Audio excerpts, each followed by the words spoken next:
Hello বন্ধুরা, সবাই কেমন আছেন? আমি ভালো আছি। দেখুন, আমি একটা হেলদি আর টেস্টি খাবার বানাতে চলেছি, বিটের পরোটা।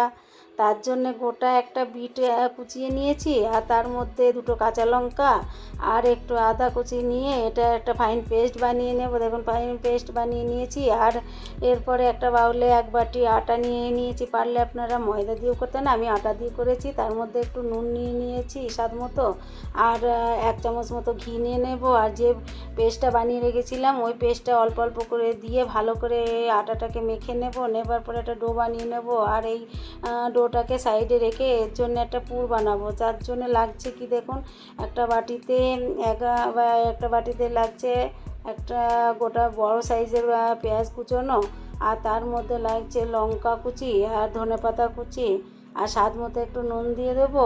আর 1 চামচ মতো জিরে, 1 চামচ মতো লাগছে জোয়ান, আর 1 চামচ মতো ভাজা মশলার গুঁড়ো দেবো।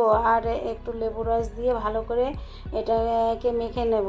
আর যে ডোটা বানিয়ে রেখেছিলাম সেই ডোটা থেকে এক একটা করে লেচি কাটবো, কেটে তার মধ্যে এই পুরটাকে ভরে এক একটা করে পরোটা বেলে নেব। পরোটা বেলার পরে যে তাওয়াটা গরম করতে দিয়েছি, এবার তাওয়াতে এক একটা করে পরোটা সেঁকবো।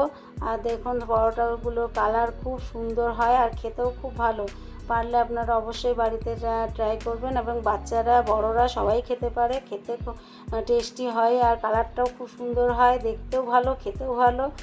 পারলে বাড়িতে অবশ্যই খাবেন। আর আমি তো বাড়িতে ঘুগনি বানিয়েছিলাম, তাই ঘুগনির সঙ্গে খেতে দিয়েছি ওদের। আর আপনারা পারলে আলুর তরকারি, ঘুগনি যা দিয়ে খাবেন সেটাই ভালো লাগবে, কিন্তু গরম গরম খেতে বেশি ভালো লাগে।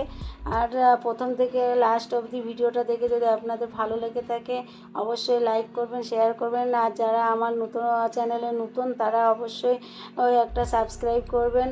আর দেখুন, দেখতে কত সুন্দর আর খেতেও খুব ভালো। ট্রাই অবশ্যই করবেন।